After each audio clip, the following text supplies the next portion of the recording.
한일 관계는 언제나 복잡했습니다. 일본에서는 한국을 부정적으로 바라보는 시각이 많았고, 미디어에서는 한일 갈등을 끊임없이 보도했습니다. 하지만 그 모든 것이 과연 사실일까요? 한국을 위험한 나라라고만 생각했던 한 일본 청년. 하지만 운명처럼 찾아온 한국행. 그리고 그곳에서 마주한 전혀 예상하지 못했던 충격적인 진실. 그는 일본에서 배운 것과 완전히 다른 한국의 모습을 보게 됩니다. 과연 그가 경험한 한국은 어떤 곳이었을까요? 그 특별한 이야기를 지금부터 함께 들어보겠습니다. 그 전에 1초 만에 누를 수 있는 좋아요 버튼을 눌러주시면 더 많은 감동적인 이야기를 전하는데 큰 힘이 됩니다. 그럼 지금 바로 사연을 시작하겠습니다. 안녕하세요. 저는 이시다 타쿠야입니다. 오사카에서 태어나고 자란 22살 대학생이에요. 졸업을 앞두고 있고 이번에 처음으로 해외여행을 가게 됐습니다. 여행지는 한국. 솔직히 처음엔 한국에 가고 싶지 않았어요.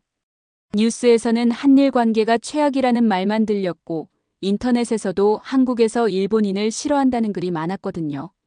일본인이라고 하면 위험하다. 반일 감정이 심해서 차별당한다. 괜히 갔다가 나쁜 일이라도 생기면 어쩌려고. 같은 이야기들이 떠돌았어요. 그런 걸 볼 때마다 마음이 점점 무거워졌습니다. 가족들도 걱정했어요.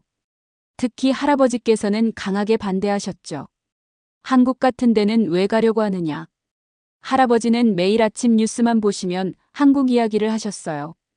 거기서 한국은 항상 일본을 비판하는 나라였고 반일 시위를 하고 일본을 적대시하는 곳처럼 보였어요.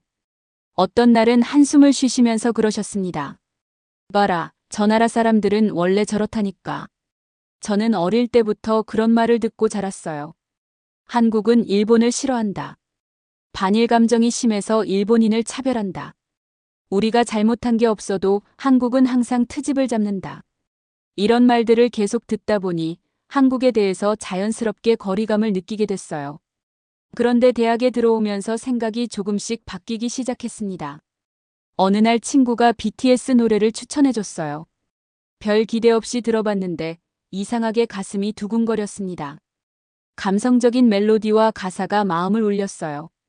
그렇게 하나둘 한국 음악을 듣기 시작했고 자연스럽게 한국 드라마랑 영화도 보게 됐어요. 그런데 이상했어요. 제가 본 한국은 뉴스에서 말하는 그런 나라가 아니었거든요. 화면 속 한국 사람들은 우리랑 다를 게 없었어요.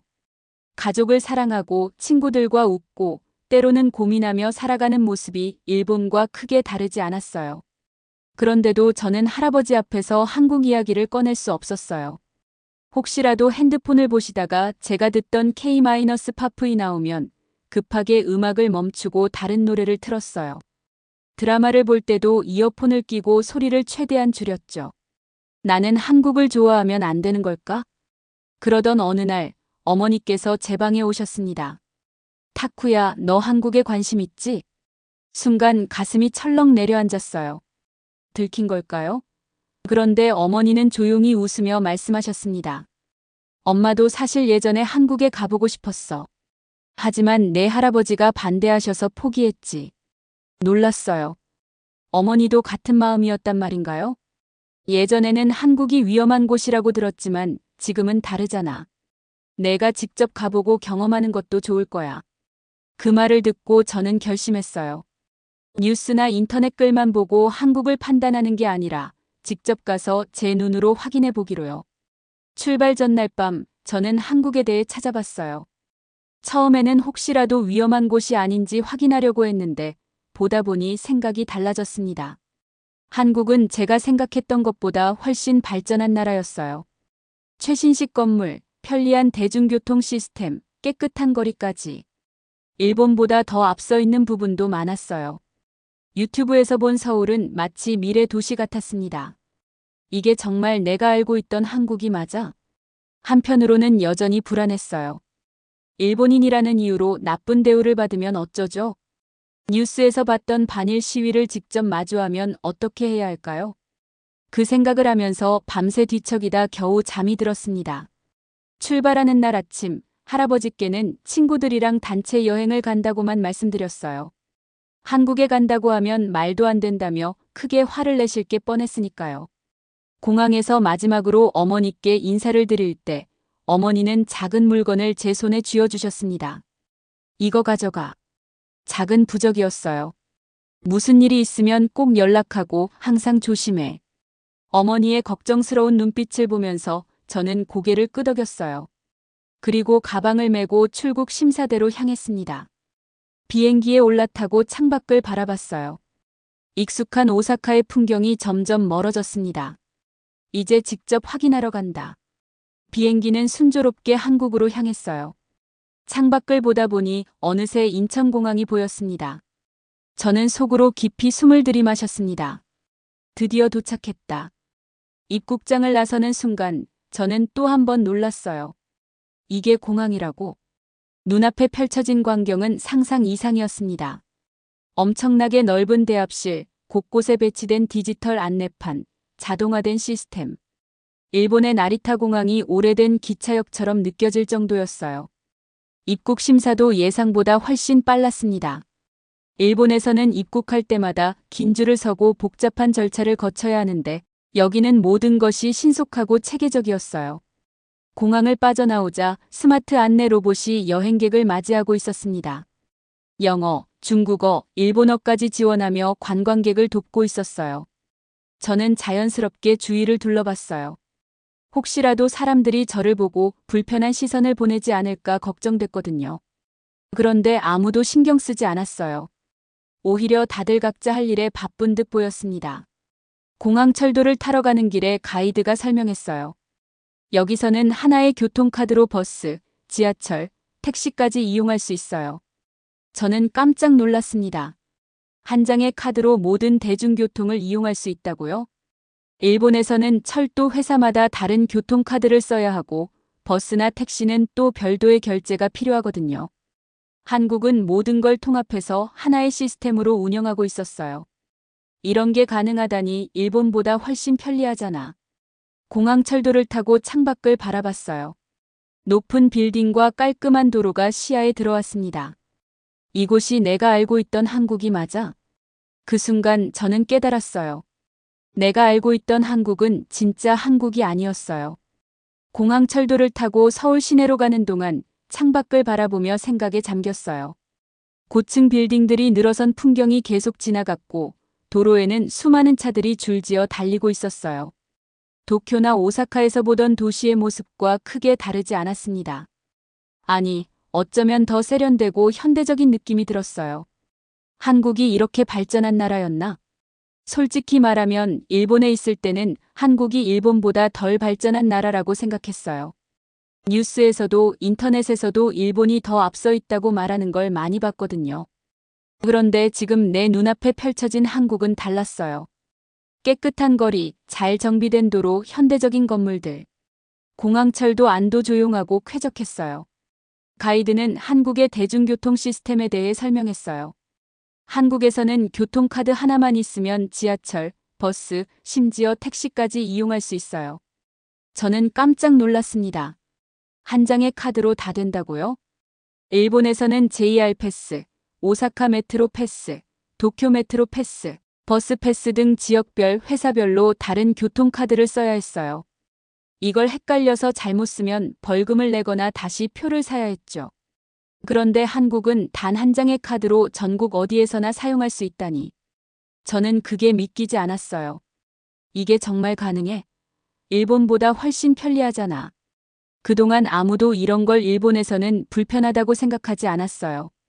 하지만 직접 비교해 보니까 한국의 시스템이 얼마나 효율적인지 알겠더라고요. 서울역에 도착해서 지하철로 갈아탔어요. 개찰구에 교통카드를 찍자 삑소리와 함께 문이 열렸습니다. 일본처럼 복잡한 종이표가 필요 없었어요. 지하철 안을 둘러봤어요. 깔끔한 의자, 널찍한 공간, 그리고 냉방이 잘 된 객실. 천장에는 디지털 안내 화면이 있어서 다음 역 정보를 보여줬어요. 우와! 무심코 감탄이 나왔어요.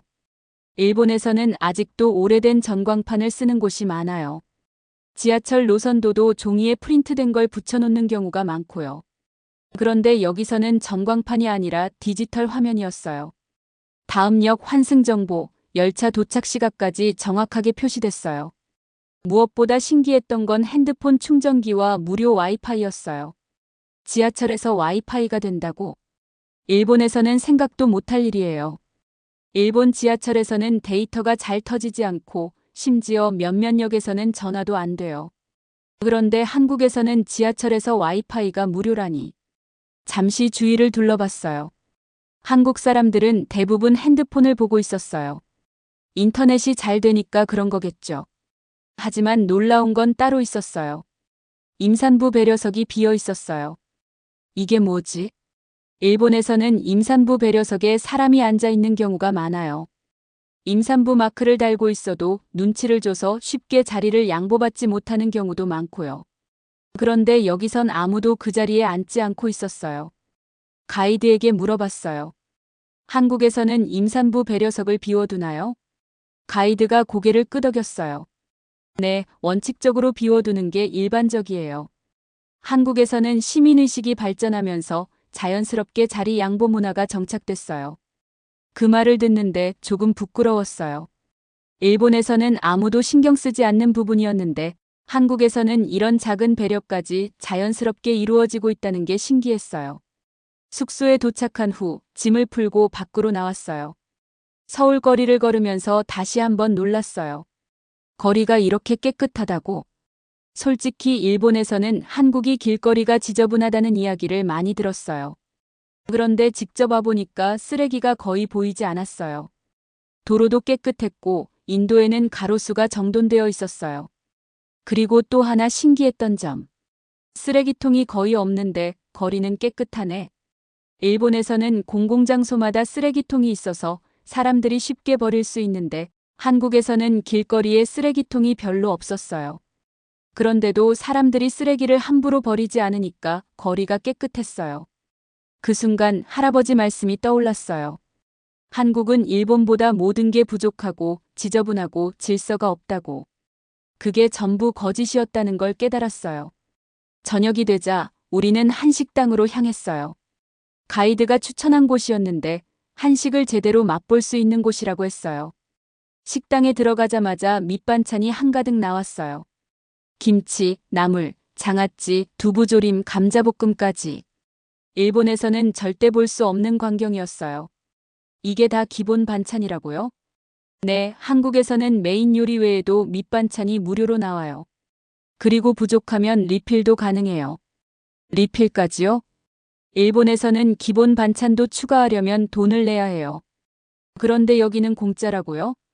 한국 사람들은 원래 이렇게 많이 먹나요? 가이드가 웃으며 대답했어요. 음식 양이 많고 함께 나눠 먹는 문화가 발달해서 그래요. 나눠 먹는 문화. 순간 한국 드라마에서 사람들이 둘러앉아 같이 밥을 먹는 장면이 떠올랐어요.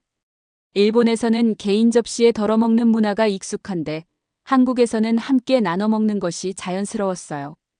한식을 먹어보니 맵고 짠맛이 강한 음식이 많았어요. 하지만 먹다 보니 계속 손이 갔어요. 왜인지 모르겠는데 자꾸 먹고 싶어져. 그러자 가이드가 웃으며 말했어요. 한국 음식은 중독성이 강해요. 한번 빠지면 계속 생각날 거예요. 정말 그랬어요. 일본에서는 접해보지 못한 새로운 맛이었어요. 그렇게 한국에서의 첫날이 끝나가고 있었어요. 길을 걸으며 다시 한번 주변을 둘러봤어요. 반일 감정을 가진 사람도 없었고 일본인을 싫어하는 듯한 분위기도 없었어요. 오히려 친절한 사람들만 보였어요. 뉴스에서 본 한국과는 완전히 다르잖아.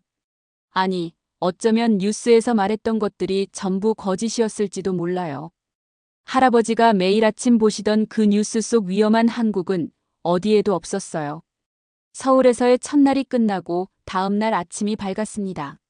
전날 피곤했던 몸을 이끌고 호텔에서 나왔는데 공기가 상쾌했어요. 이게 서울의 아침인가?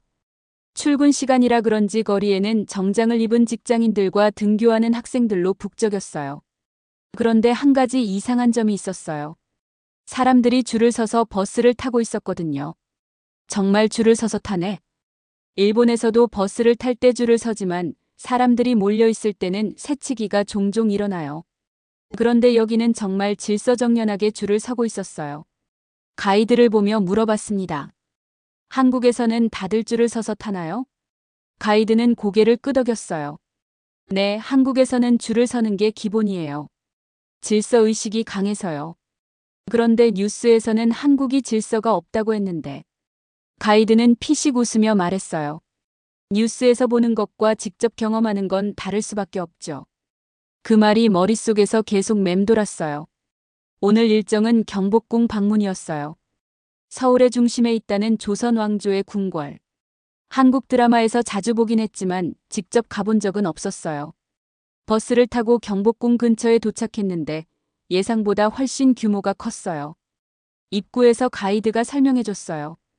경복궁은 조선시대에 만들어진 왕궁이고 지금도 한국의 중요한 역사적 장소 중 하나예요.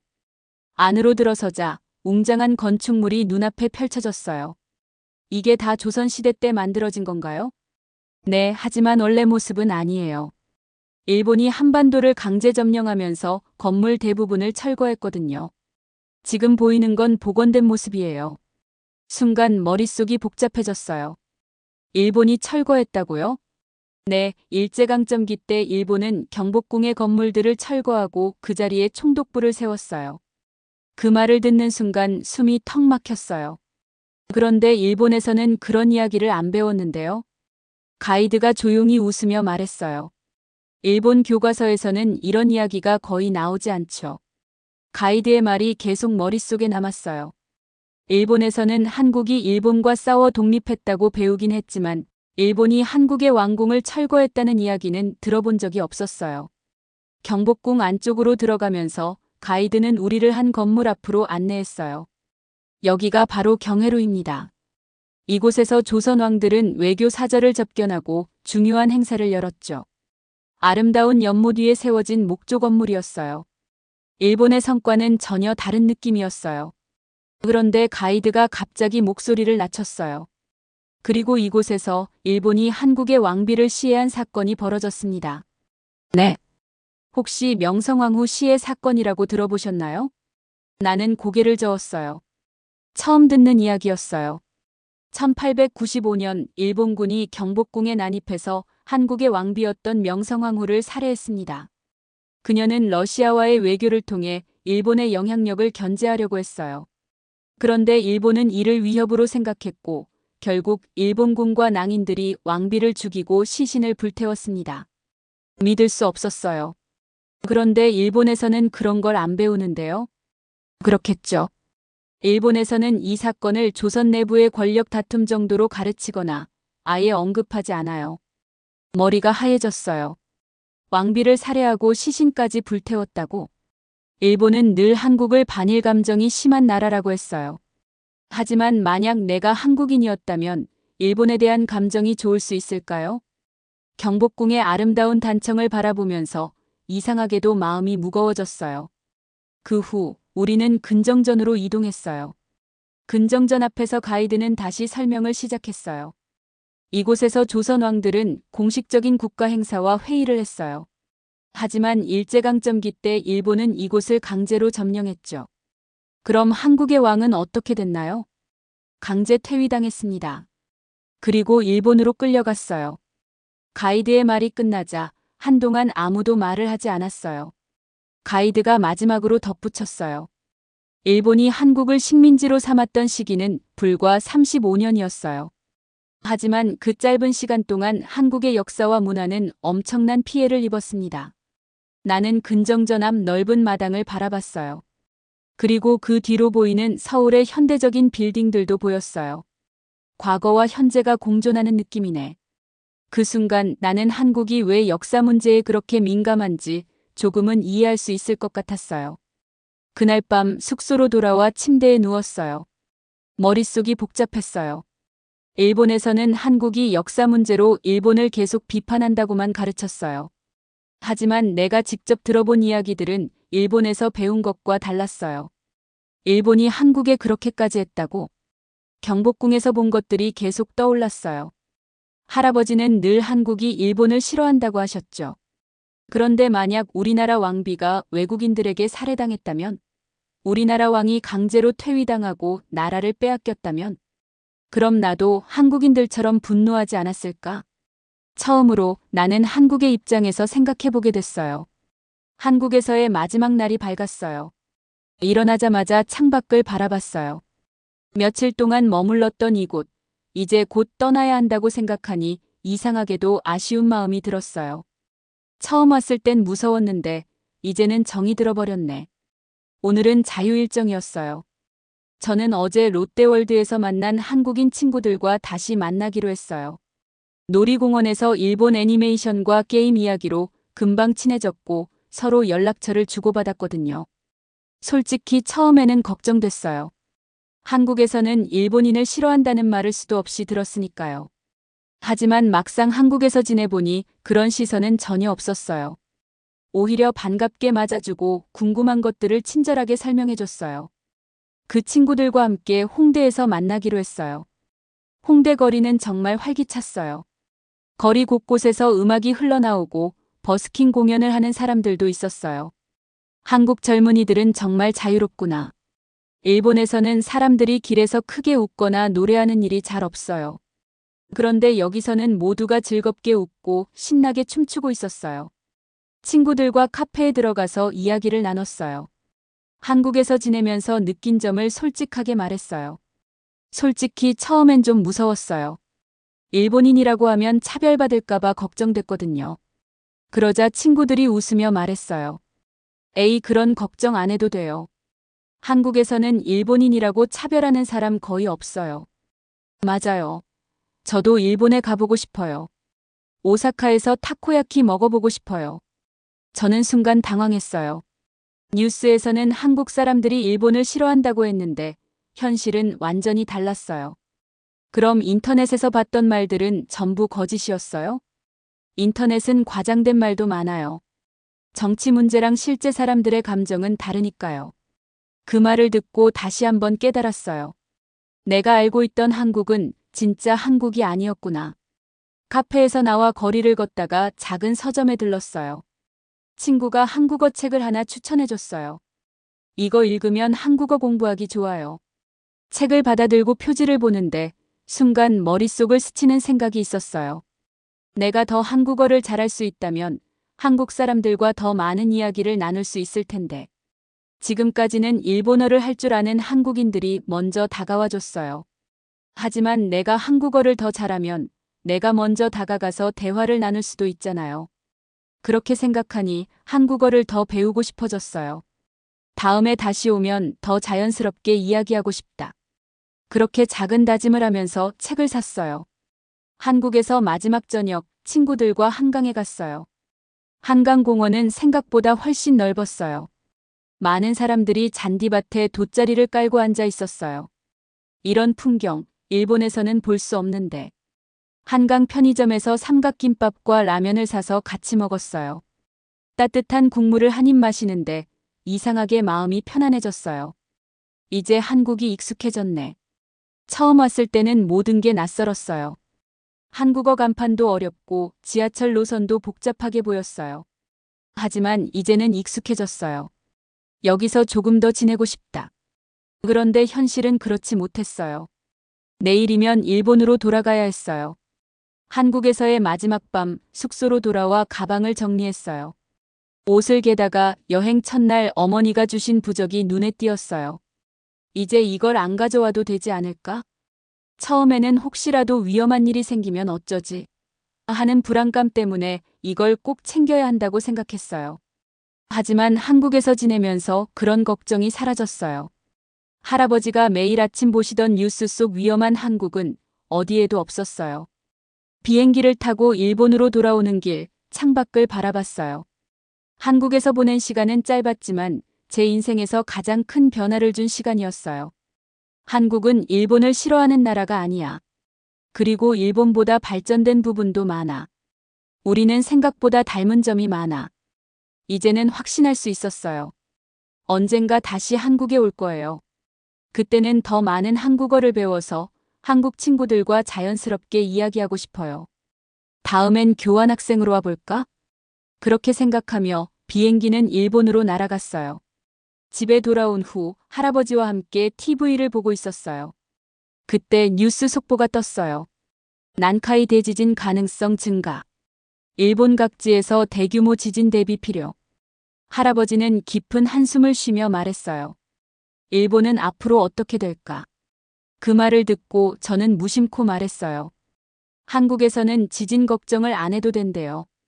할아버지는 깜짝 놀란 듯 저를 바라보셨어요. 저는 잠시 망설이다가 조심스럽게 말했어요. 할아버지, 한국은 우리가 생각했던 것과 많이 달라요. 할아버지는 아무 말씀도 하지 않으셨어요. 하지만 그 눈빛에는 흔들림이 보였어요. 그날 이후 할아버지는 한국 뉴스가 나올 때 예전처럼 큰 소리를 내지 않으셨어요.